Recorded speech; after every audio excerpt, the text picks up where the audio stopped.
नमस्कार मित्रों, मैं डॉक्टर महावीर व्यास अपने इस YouTube चैनल में आप सभी का स्वागत करता हूं।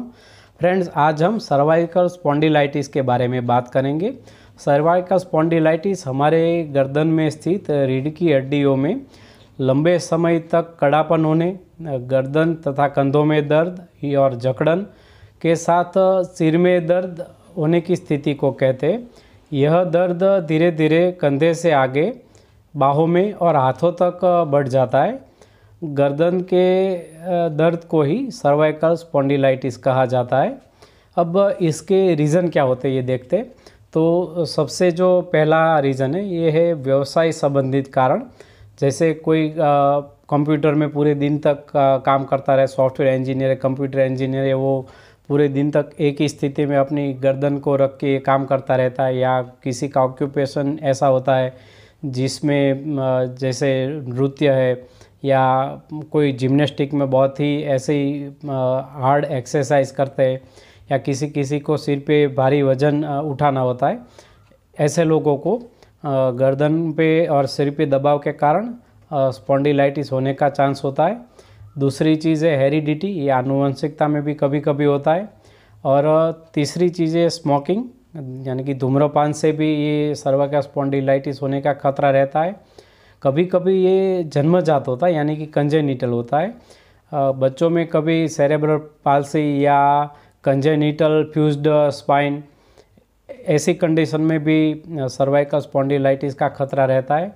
या लगातार सिर या गर्दन को झुका के काम करने से भी होता है। जैसे राइटर है या क्लर्क है और टेलर्स है, इनको भी, या टेलीफोन ऑपरेटर है जो अब फ़ोन पकड़ के पूरे दिन तक बात करते रहते हैं, तो ऐसी स्थिति में भी सर्वाइकल स्पॉन्डिलाइटिस के चांसेस बहुत बढ़ जाते हैं। कोई आदमी इसको बहुत ही ज़्यादा अगर टीवी देखने की आदत है, एक ही पोजीशन में वो टीवी देखते रहते हैं बहुत घंटे तक, तो भी ये सर्वाइकल स्पॉन्डिलाइटिस का चांस रहता है। या ड्राइवर्स है जिसको बहुत ही ज़्यादा ड्राइविंग करनी रहती है, इनको भी ये बहुत होता है। और कभी कभी ये एज रिलेटेड होता है, उम्र के साथ भी ईडियो में और जो डिस्क होती है उसमें कड़ापन आता है, तो उसकी वजह से भी सर्वाइकल स्पॉन्डिलाइटिस के चांसेस होते हैं। इसका जो डायग्नोसिस है वो एक्सरे और एमआरआई के द्वारा होता है। जिसको भी सर्वाइकल स्पॉन्डिलाइटिस है उनको कुछ चीज़ों का विशेष ध्यान रखना चाहिए। नियमित रूप से व्यायाम करना चाहिए।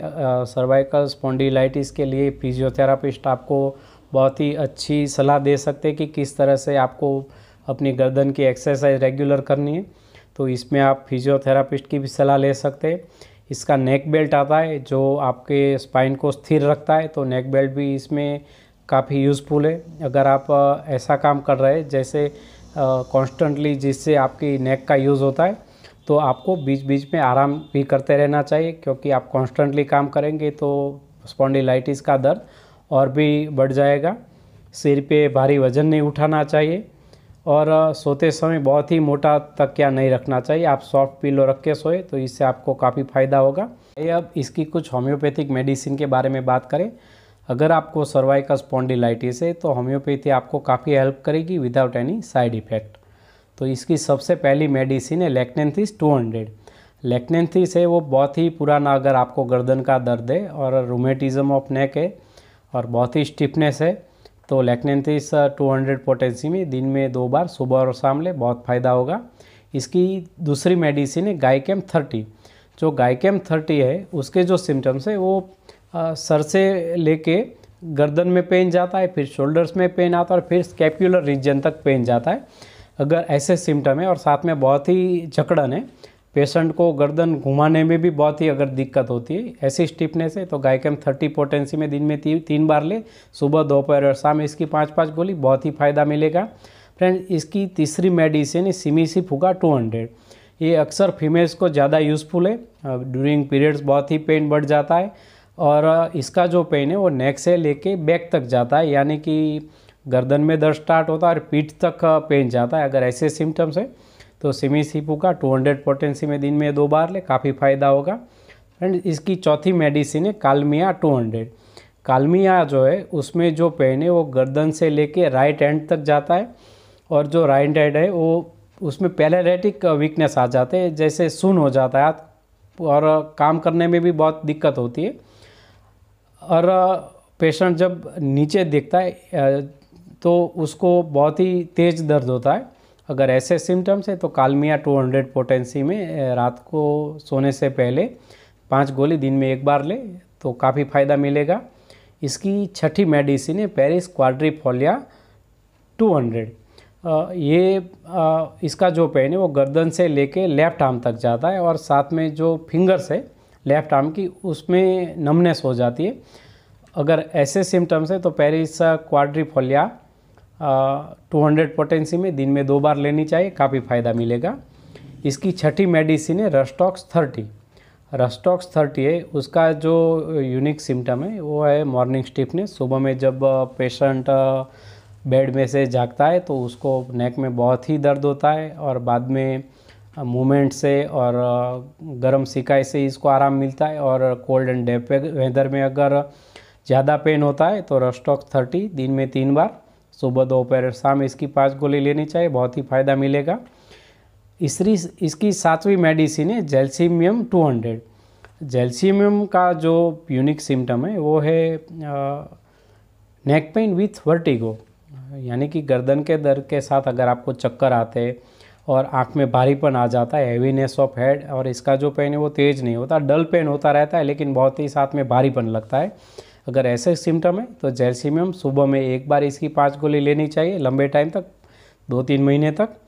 तो चक्कर, सर्वाइकल पेन और सर में भारीपन लगना, ये सभी सिम्टम क्योर हो जाएंगे। और इसकी 8वीं और लास्ट मेडिसिन है हाइपेरिकम 200। अगर आपके स्पाइन में इंजरी के कारण ये सर्वाइकल स्पॉन्डिलाइटिस डेवलप हुआ है ड्यू टू फॉलिंग या इंजरी, तो हाइपेरिकम स्पाइन में ईजा के बाद होने वाली इस तकलीफ़ को बहुत ही अच्छी तरीके से ठीक करती है। इसका जो पेन है उसमें साथ में जर्किंग होता है, ऐसे लगते हैं जैसे हाथ में या सर्वाइकल रीजन में जर्क आ रहे हो और जैसे कोई आपके मसल्स ट्विस्ट कर रहा हो, मरोड़ रहा हो। अगर ऐसे सिम्टम है तो हाइपेरिकम 200 पोटेंसी में दिन में 2 बार लेनी चाहिए। इससे अगर आपको इंजरी के बाद अगर ये डेवलपमेंट हुआ है तो क्योर हो जाएगा।